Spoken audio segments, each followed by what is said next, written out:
What's the most glaring plot hole in the Super Mario Galaxy movie? Is it Rosalina never visiting her sister once, despite protecting hundreds of children in her observatory? Is it Bowser suddenly wanting to kill the Mario brothers in the final act, after they helped him rebuild his relationship with his son? Or is it the Lumas having a pillow fight while fully aware their mother has just been kidnapped? There are plenty of candidates, but if we're looking for the most disgusting plot hole, the kind that makes you question not just the competence of the writers, but their basic moral judgment, there's one that stands above the rest. And at the top of the planet, they built the biggest cannon ever. It could destroy the universe. They called it the Boomsday weapon. To power it, they needed the most powerful princess in the universe.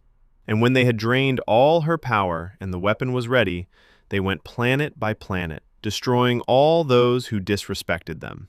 Boom, boom, boom, until they danced on the ashes of the universe and reigned supreme. This weapon, and the plan built around it, is the most disgusting plot device in the film. Let's look at why. The Boomsday weapon is the centerpiece of Bowser Jr.'s plan. According to the film's internal narrative, Bowser explained this plan to Jr. when he was very young, framed as a kind of bedtime story performed like a play. It's the film's Death Star. At the point Rosalina arrives, the weapon isn't finished yet. It's only when Jr. brings Bowser back that the weapon becomes fully operational, ready to drain Rosalina's energy and fire. Seems reasonable enough on the surface, right? Planet-destroying superweapons are a staple of science fiction. So what makes this one disgusting? Why does the weapon need Rosalina as its power source? No, seriously, does it actually need her? Let's inventory what Bowser Jr. and his forces already have before Rosalina becomes their battery. From the opening alone, they deployed a giant mecha leg to the middle of space to attack the Comet Observatory. They operate enormous flying saucer warships. Those warships are capable of slicing the foundation of Peach's castle with a laser, lifting the entire structure off the ground and carrying it across the galaxy. And they terraformed a whole planet into Bowser's face. All of this existed before Rosalina was captured. So why does this one specific weapon require Rosalina? If they could power their UFO fleet using whatever energy source they already had, they could have used that same energy source to power the weapon and destroyed the Comet Observatory long before Mario's team ever became a threat. But Bowser told Junior to do it this way, and Junior respects his father too much to deviate from the plan. Fine. Then the question becomes, why did Bowser design a plan this stupid in the first place? Getting to Rosalina in the Comet Observatory already presupposes the ability to travel through space. So either they had that capability all along, in which case, why build a weapon that depends on capturing one specific person? But Rosalina is a star child. She contains enormous energy in a compact form. She's an efficient power source. When they had drained all her power and the weapon was ready. Then why does the plan call for draining her completely? If the weapon depletes her entirely, which is exactly what the film visually implies, then Rosalina dies if the plan succeeds. And then what? They fire the weapon once and then it's done? Or does the stored energy make it infinitely reusable? And here's a more fundamental question. If you are a villain with any basic level of competence, and you've just captured someone who nearly broke free from containment even after being subdued, someone who required an extraordinary stroke of luck to catch in the first place, you don't hook her up to a machine. You eliminate her as quickly as possible. And then you use a weaker star child as your power source instead. Not Peach, the Lumas. They're star children too, aren't they? As the opening demonstrates, a single strike from Bowser Jr. is enough to incapacitate them. Snipe Rosalina, sweep the Lumas into a container, and proceed. But the film might have changed the lore. Maybe the Lumas in this version aren't the same kind of cosmic beings. If that change is assumed, then the Lumas lose everything that makes them distinct from Toads. They become space Toads with different character designs. Setting that aside as its own separate problem, these are children who contain enough energy to transform into launch stars capable of sending humans across the galaxy. The argument that their internal energy is somehow less efficient than Rosalina's is not credible. Come on. And the plan clearly has no conception of what happens after it succeeds. The moment I first watched this film, I immediately understood that the weapon was never going to be shown actually working. There's no tension in it. The script doesn't believe in its own threat. Compare this to the games. What did Bowser's plan for galactic domination actually run on? Hundreds of power stars, the rare but obtainable grand stars, the raw energy siphoned from an actual comet.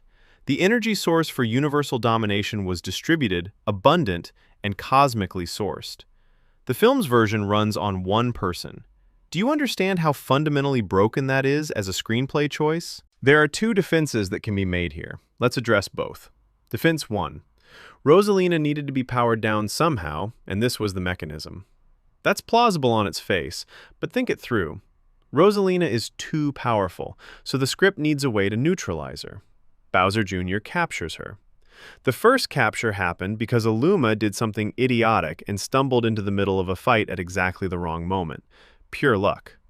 The second capture happens when Junior uses paint to summon a piranha plant and catches her in a weakened state. Fine. So Junior has established that he can neutralize Rosalina using paint-constructed traps. The question becomes, how does the script limit Junior when he fights the Mario brothers? The answer is not clever strategy, not the hero's ingenuity, not teamwork. The answer is that Junior simply stops using the techniques that worked. Every fight against the Mario brothers is hand-to-hand. The first encounter and the final battle both involve melee combat and physical weapons. Junior. You can draw a piranha plant.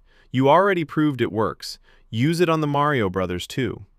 Instead, at the very end of the film, the script suddenly remembers that Junior has a brain, and he summons an enormous dragon, which he then immediately loses control of and gets eaten by. Brilliant writing. Defense 2. This can be read as feminist storytelling. Two women combining their power to defeat a system designed to drain them. No. If this qualifies as feminist storytelling, it is the worst executed example of feminist storytelling I have ever encountered. Starting with Peach. Peach's characterization in the Super Mario Galaxy movie is objectively worse than any version of her from any Mario game, including, yes, Odyssey. Yes, worse than Odyssey. Peach, the version who spends the entire story as a passive damsel, gets kidnapped and then turns down Mario's confession at the end, which inspired an entire generation of deeply strange Bowsette fan content.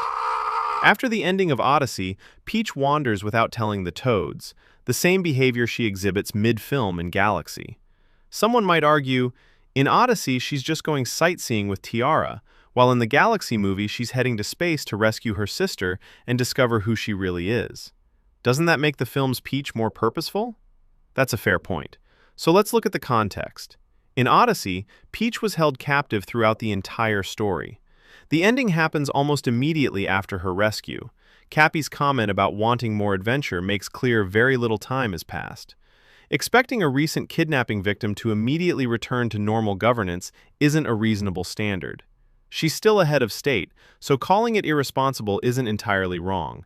But holding her to that standard at that moment is more absurd than anything else. The Mario games don't depict Peach as psychologically traumatized by repeated kidnappings, but she was, quite recently, a kidnapping victim. Some latitude is warranted. Now, what's the context in the film? Before Peach leaves for space, what is her situation? She lives in the largest, most magnificent building in the Mushroom Kingdom. That evening, a grand celebration is being held for her birthday. And at that point, does she know that touching hands with Rosalina will unlock an extraordinary power? No. When the Toad attendants beg her not to go, is it because they don't believe in her capabilities? Is it because she's a woman and they think she can't handle it? No. The flashback from the first film makes clear they know better than anyone that she is the strongest person in their kingdom. Quite possibly stronger than Mario. In the first Super Mario Bros. Movie, when she said she was going to the Jungle Kingdom to build an alliance against Bowser's forces, they told her it was dangerous. And then they sent her anyway, with one outsider they just met.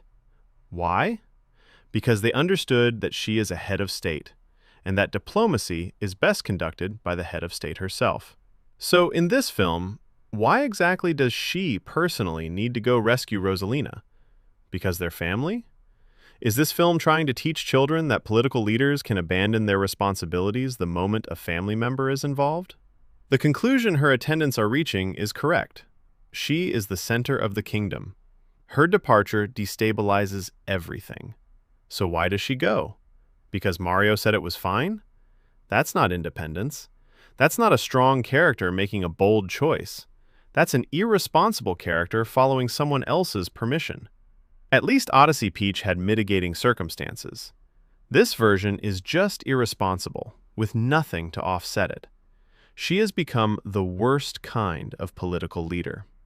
According to Miyamoto's interviews, one of the explicit agreements reached with Illumination during production was a shared commitment to writing an independent female narrative. Was that actually what happened? She should not have gone to rescue Rosalina. Not because, like some kind of sexist, I think she should be less capable than she is in the games, but precisely because she is a capable and independent character. A capable, independent character who happens to be a head of state does not abandon her kingdom. What the film created is the worst political leader imaginable. And Rosalina.